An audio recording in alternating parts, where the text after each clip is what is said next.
Hey guys, subscribe for daily content. And if you're shopping for gear, make sure you check out the description for the newest items at some of the very best online retailers. There's also links for some of the items that I personally recommend. Thanks!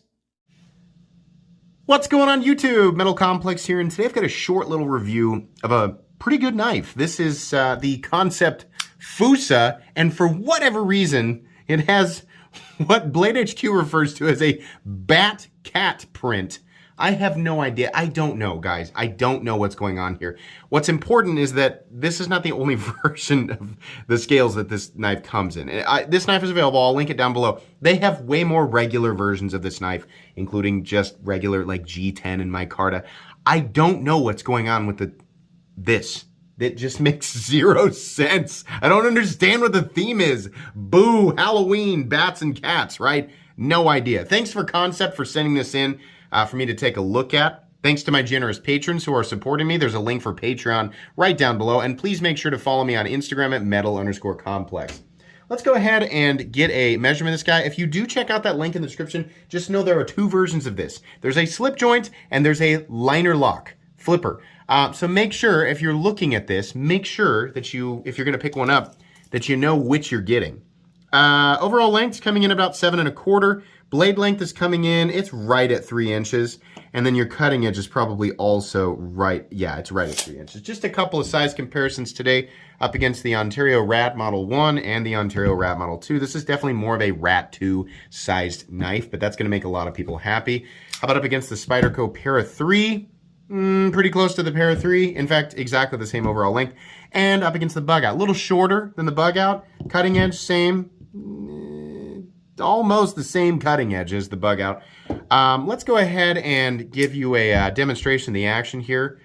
Yeah, it's pretty good. Just a little, just slight, variation in the angle here. It's a rounded tanto with a full flat grind, which is a pretty nice, it's kind of like a little flat ground katana EDC blade, but it's ground well and it will cut well. It's a strong blade shape and it'll be great for day-to-day tasks. The action is good, the flipping action is good, and then the the drop smoothness or whatever you want to call that is good. Detent's tuned properly. Flipper tab, nice. Yeah, pretty good. Let's do thickness up against the Spyderco Para 3. It's not a super thick knife. In fact, it's about exactly the same. Length and height up against the PM2 and Para 3. You can see here that it's really just kind of a long rectangle. It's not going to be overly cumbersome. In fact, easier. It should be easier in the pocket than either the PM2 or Para 3. Let's go ahead and do a hardware check. Get out my tools. As per usual, my tools are very inexpensive and very recommendable. You can find them right down in the section of my description that talks about the tools I use on this channel. God bless it. And you can check out everything that I use on this channel when I'm maintaining my knives. T8 for the pivot. We have a couple, I'm not going to check these. These are T6 screws back here and over here and on the pocket clip. The heads are a little bit bigger, but they're all T6. Not a lot of hardware. I wish they were T8, but they're not. Just quality tools, a place to put your hardware. You should be just fine. Let's go ahead and weigh it. What are we looking at for materials? The blade steel is 154 cm, which is still one of my favorite EDC blade steels of all time. Yes. Even considering that M390 exists and blah, blah, blah, right? I care more about balance than I do maximum insano edge retention. So 154 cm is wonderful. I love this steel. Do not turn your nose up at it. It's awesome stuff. I have no idea what the scales are made out. Some type of plastic, and then this is just printed on there. I would guess it's similar in strength to fiberglass reinforced nylon or whatever, right? But it is some sort of plastic with cat bats on it. Cat bat demon. I'm so confused by that. Weight, 2.82 ounces. We have steel liners in there as well, and they are fully lipped to the outside.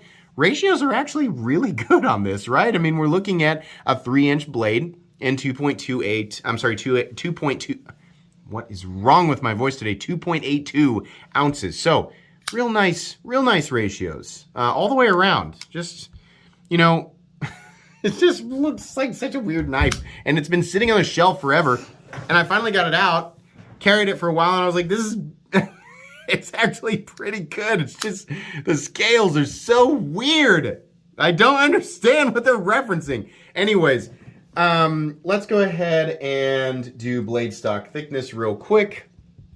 Calipers, that looks like, I don't know. Oh, did the calipers finally die? No, they got maybe one more in them. Maybe 120, 125. No, we're going to be thinner than that. We're going to be about 115. The calipers are probably off just a little bit. So there you go. Okay, let's get in and finish this up. We have a pretty straightforward handle profile. There's nothing here that's really locking you in all that much except for this area right here. But you know what? It's okay. And you're probably not going to be taking this thing outside and batoning logs in half with it anyway. There's a nice cutout here for access to the liner lock. And despite looking kind of angular and blocky, everything's pretty nicely knocked down. The flipper tab is at a good angle and has the right amount of jimping on it. It's just kind of, you know, semicircle. And yeah, it works really well. This is very easy to manipulate. There's no double clutch or anything like that. And there's slight contouring on the scales, slight. The pocket clip is actually pretty short. It's kind of got that Spyderco spoon thing going on at the end, but it's all right. Not really that big of a deal. Ergonomics, there's not much in the way of ergonomic lines here, right? It's just a kind of a long, flat surface. So it's kind of C+, but it'll do the trick. It's okay, right? It's easy to manipulate. I like that. The blade shape, as I said, I think this is excellent for day to day. If I was going to carry a Tanto, it would be something like this. It doesn't need to be this big, crazy compound thing with serrations and freaking bells and whistles and boat anchors and missile launchers hanging off the side of it, right? This is just a slightly rounded Tanto with a flat grind. I think this is nice, right? It's going to slice, it's going to cut, it's going to puncture, it'll do all that, and there's nothing in the cutting path. It's actually pretty straightforward utilitarian, and it's got a nice tumbled finish on it, and it's nice and sharp. It actually gets pretty darn thin, not laser beam thin, but it gets nice and thin behind the edge, and the edge is done well. I mean, I expect this from Kansept. Their blade execution is usually really good. The corners on the spine are nicely knocked down, but you could still strike flint off of it if you wanted to, I guess, if you're going to take this camping or something. As per usual, we have a bunch of unnecessary stuff on the blade. 154 cm is nice to see, but X2O2OT4, I have no idea. And then, sorry, we bumped the camera. And then it says Foos, and then the designer, Rolf Helbig? Sorry, not familiar with the designer, but I like the design on this. Spoiler alert, if you haven't picked up on that, I do like the design on this. So there's the designer's name. Like I said, edges, everything right here, nicely knocked down. We have a little backspacer back here, which looks like, let me get the light on it so we can see if it is, yeah. All those, you can see like the fibers in there. That's going to be G10. So that's fine. Execution all the way around, fit and finish on this is very good. If you've not experienced Kansept knives, number one, they are manufactured in China, but this is one of those Chinese OEMs that does a good job. Like, you know, Bastak, Riat, Kaiser, right? I mean, they're kind of on different levels, but we're not talking about despite this looking exactly like a gas station knife with totally bizarre print on it, Kansept is one of those companies that uses good materials and has a very good execution of said materials. The pocket clip, which I think is one of the ways that you can identify on the other than just reading, like if you use the link to look at these, the slip joint versions I think have different pocket clips. This pocket clip is okay. It sits right on top of the scales, and curiously they just decided not to mill a spot for left-handed carry. And then the screws are also not countersunk, so it's kind of It does carry completely and totally deep, right? So the whole knife is going to be hidden. We have a little bit of a spoon, you know, shape at the end, and we've got a little bit of a bill, which is unnecessary. Not the worst thing in the world. The clip is okay, and it's going to be on a smooth, contoured surface, so it's going to be all right. Love that it's a liner lock. That's real nice, because when you're flipping it, you don't have to worry about putting any pressure on the lock bar. The actual stop pin is internal, and it follows the blade, which is one of my favorite setups. Let's see if we can I show you? Yeah, there it is right there. See it following the blade. It's on some channels on either side of the liners, and then it locks out completely and totally solid with no blade play up, down, left, or right.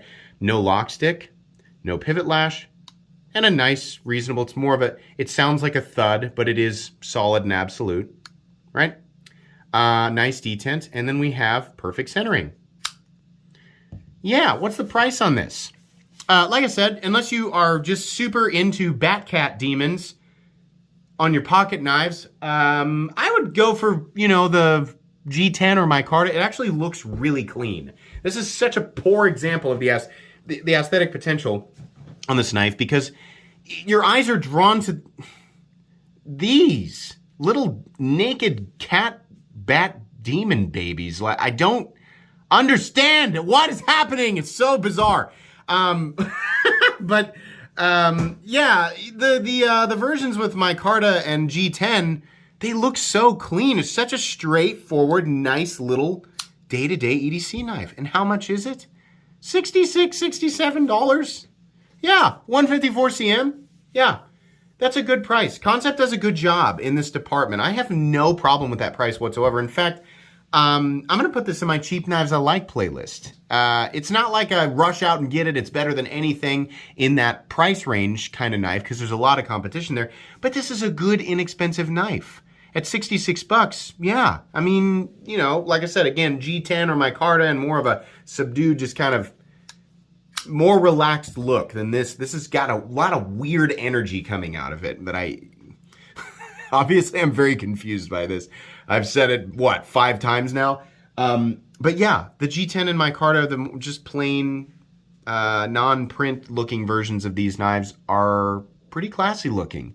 And it makes for an easy carry, convenient carry, and utilitarian carry. I really like this blade shape a lot. Just the flat ground, sort of rounded tanto. It's nice. So yeah, definitely a knife that I'm going to put in my cheap knives I like playlist. I urge you to check it out. Pretty good. Thanks again to Kansept for sending this in for me to take a look at. Likely a knife that I will give away at some point. I do that a lot. So if you're new to my channel and you'd like to win a free knife, I'm not saying it's guaranteed, but I do a lot of live streams and give away a lot of stuff because I get a lot of stuff for free. So anyways, I think that's going to be pretty much it. Please make sure to follow me on Instagram at metal_complex. If you enjoyed this video, leave a like. If you'd like to check out my other content, I do, of course, have lots of videos of knives that are either expensive or inexpensive that I do or don't like, so check those out. And if you enjoy all my content, go ahead and click on that Metal Complex logo right there and subscribe because there's definitely more coming. Thanks again for watching, everybody, and have a great day.